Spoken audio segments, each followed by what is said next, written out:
భద్రాద్రి కొత్తగూడెం జిల్లా అశ్వారావుపేట నియోజకవర్గంలో త్వరలో తెలంగాణ రాష్ట్ర ప్రభుత్వం ప్రతిష్టాత్మకంగా నిర్మించే ఇందిరమ్మ ఇళ్ల నమూనా ఇంటి నిర్మాణాన్ని అశ్వారావుపేట ఎంపీడీఓ కార్యాలయ ఆవరణంలో భూమి పూజ శంకుస్థాపన చేసి ప్రారంభించారు. అనంతరం ఎమ్మెల్యే జారి ఆదినారాయణ మాట్లాడుతూ పేదవాడి సొంతింటి కలను నిజం చేయడానికి వారి ఆశను నెరవేర్చడానికి ఇందిరమ్మ ప్రభుత్వం విశేషంగా కృషి చేస్తుందని, అందుకు అనుగుణంగానే త్వరలో ఈ నియోజకవర్గానికి 3,500 ఇళ్లు నిర్మించి పేదలకు అందిస్తామన్నారు. అలాగే ఇంటి నిర్మాణానికి 5 లక్షల ప్రభుత్వం భరిస్తుందన్నారు. ఇందిరమ్మ ఇంటి నిర్మాణాలకు షరతులు లేవని, లబ్ధిదారులు వారి ఆర్థిక వెసులుబాటును బట్టి నిర్మించుకోవచ్చన్నారు. ఈ ఇందిరమ్మ రామరాజ్య కాంగ్రెస్ ప్రభుత్వంలో ప్రతి ఒక్కరికి న్యాయం జరుగుతుందన్నారు. కాంగ్రెస్ పార్టీ ఎన్నికల్లో ఇచ్చిన ప్రతి హామీని నెరవేరుస్తుందన్నారు. ఈ కార్యక్రమంలో కాంగ్రెస్ నాయకులు పాల్గొన్నారు.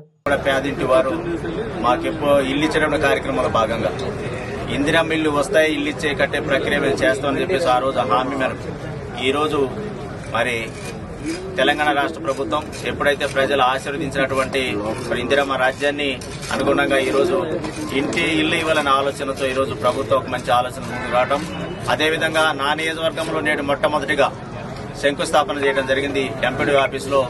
ఈ ఇల్లు రేపు కట్టబోయే పేదలకు ఇచ్చినటువంటి ఇల్లు ఈ విధంగా ఉంటుందనేది వారికి ఒక నమూనా. ఈరోజు నమూనా దాని నమూనా భాగంగా ఒక బెడ్రూమ్ ఉంటుంది, కిచెన్ రూమ్ ఉంటుంది, అదేవిధంగా హాల్ ఉంటుంది, అదేవిధంగా లోపల కూడా వాష్రూమ్స్ లోపల ఏర్పాటు చేయబడతాయి. ఒకవేళ ప్రభుత్వం ఇచ్చినటువంటి 5 లక్షల రూపాయలతో ఇచ్చినటువంటి ఇల్లు ఏదైతే ఉందో, ఒకవేళ వారికి ఇంకా కాస్త ఇంకొక 10 రూపాయలు ఎక్కువ ఖర్చు పెట్టి ఇల్లు కట్టిస్తారనుకున్నప్పుడు వారు మళ్ళీ వాళ్ళు రూపకల్పన చేయొచ్చు. కానీ ఇంటి యొక్క నమూనా మాత్రం ఇది.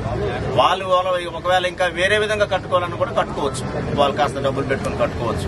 కాబట్టి దానికి గ్రౌండ్కి ఎంత ఇస్తున్నాం, అదేవిధంగా స్లాబ్కి ఎంత ఇస్తున్నాం, అలానే రూప్ లెవెల్ ఎంత ఇస్తున్నాం, 3-4 దఫాలుగా మా వారికి మేము డబ్బులు ఇవ్వడం జరుగుతూ ఉంది.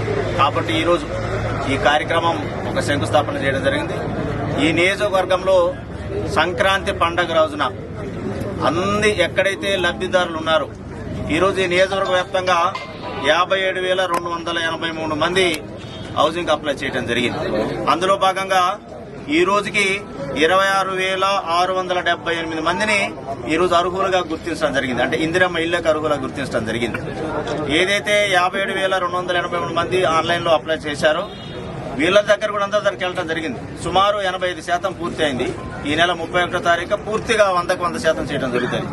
85% పూర్తి అయినటువంటి వాటిలో 26,678 మంది అర్హులుగా ఈ నియోజకవర్గంలో గుర్తించడం జరిగింది.